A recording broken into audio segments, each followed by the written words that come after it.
What's up, y'all? It's Marcy May. Welcome back to the room. Listen, I got a quick word for you guys, and I thought I would drop this really quick while I just kind of get ready very quickly to go pick up my kids from school. This ain't no makeup look. I'm literally just bringing you guys into my everyday life. That's all. Real quick, I was thinking about something today. I want to drop this for somebody because something that I noticed that has been happening here lately, people are dealing with a lot of guilt and unworthiness. And the reason I know it's happening is because it hit me too.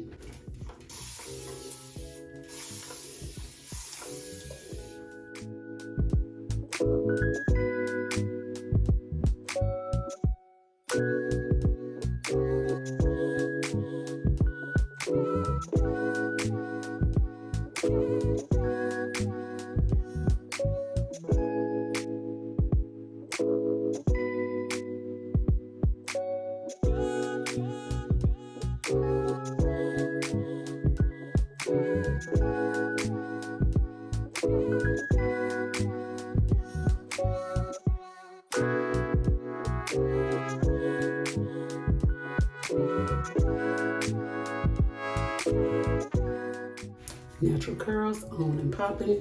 Literally all I did was spray some water and this It's a 10 conditioner, leave-in conditioner. But yeah, just wanted to drop in really quick because people have been dealing with guilt and unworthiness. It makes you not want to talk to God. It makes you not even want to make an attempt to go into his presence. But something I was meditating on today, I went to the book of James because I've been literally seeing this scripture everywhere. Like every time I turn around, I'm seeing this scripture, James chapter 4, verses 7 and 8. Mainly verse 8, but you got to read verse 7 too. When you get time, read the whole chapter of James chapter 4, okay? All of James chapter 4.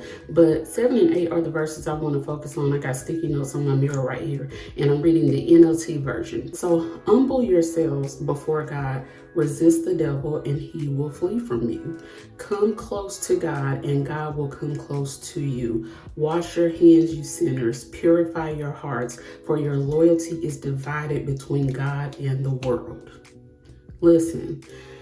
Basically, this chapter is saying it does not matter what you have done, okay? And if you read that's why I say read the whole chapter, because at the beginning of that chapter is basically talking about some things that the people that James was talking to at that time, he was saying, hey, y'all doing some crazy messed up stuff. You know, you're plotting, you're scheming, trying to get what you don't have. You know, you're lying, you're cheating. But he also said this is because of some things that you're already struggling with. How do we put that in perspective for us today? A lot of mistakes that we make, a lot of mess ups, a lot of trip ups, they come from what's already going on the inside of us. We may already have a personal struggle that's happening, and because that struggle is taking over, because we're not committing it to God, because we're not giving it to him, that's exactly what it's doing. It's starting to take over our lives. It's starting to put us in a tizzy, and you get in your head and you start formulating all these ideas. Then you start having conversations with yourself, and once you start having conversations with yourself, then the devil can't help but jump on in there, because then his words are going to start sounding like your words, and you're going to be all confused. That's how he gets his power. That's how he gets a foothold. But basically, God is saying, listen, come on back. Come back to me. Come close to me, and I will come close to you. What did the scripture say? Come close to God, and God will come close to you. Wash your hands. Give it to the Lord. Repent. Say you're sorry. Mean it from the heart. Give true repentance from the heart. Godly, sorrowful repentance. Turn it over to God. Turn away from the sin. Get moving. The reason you're still struggling with it and you're starting to feel that unworthiness and that thing of how can I go back to God? How can I return to him? How can I even pray? How can I even get in his presence right about now? I'm sure the Lord does not want to hear from me. He wants to hear from you. He wants to hear from you. This is something that God had to remind me of over the weekend. I was really, really struggling with something mentally. And I was just like, man, God, I'm just tired of coming back to you about this same thing. And he didn't even say anything. You know why? Because I already knew the answer. I already knew the answer. I can return to God. I can come back. I can get in his presence. I can go before the throne, coming humbly into his presence, coming boldly before the throne of grace. So you can have the humility and the boldness too, because just the fact that you're even approaching him. The fact that you're even returning and saying, God, I don't know what to do about this. I have messed this up. Come back. Draw near to God. Come close to God. If you come close to him, he will come close to you. Don't let the enemy continue to make you replay things over and over and over until you get in this position of just feeling unworthy. Jesus already took care of all of that on the cross. That's the reason why he was able to purchase us with his blood. But we don't have any reason to feel shame. If you mess up, okay, I can understand there's going to be a considerable amount of shame and guilt there. But listen, don't let it keep you away from God.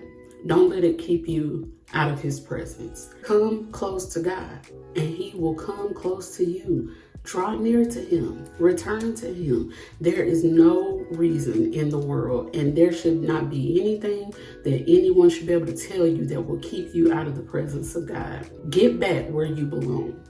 Don't let the guilt take you out. Don't let the guilt keep you out of the presence of God. He already knows about it. Return. Come back. Get in the word. Study that Bible. Get your prayer time together. Get your prayer life intact. Get your relationship with God intact. Don't let this unworthiness keep you down. Don't let the guilt keep you down. Don't let the shame keep you down. Break out of it. Why? Because God is your strength. The joy of the Lord is your strength. Get you some joy and get around some people that got the joy of the Lord. Don't get around a group of people that, woe is me and child, I don't know what I'm going to do. Listen, none of us know what we're going to do, okay? We all leaning and depending on the Lord. But get yourself, or as I've heard some of the old people say, get your hips back where you're supposed to be. Get back in your place with God. Get that relationship back intact.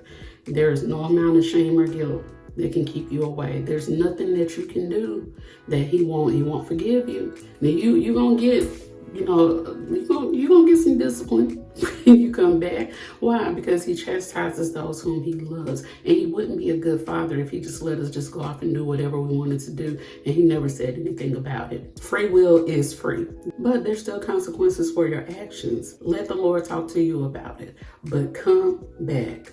Come back to God. Come close to God, and he will come close to you.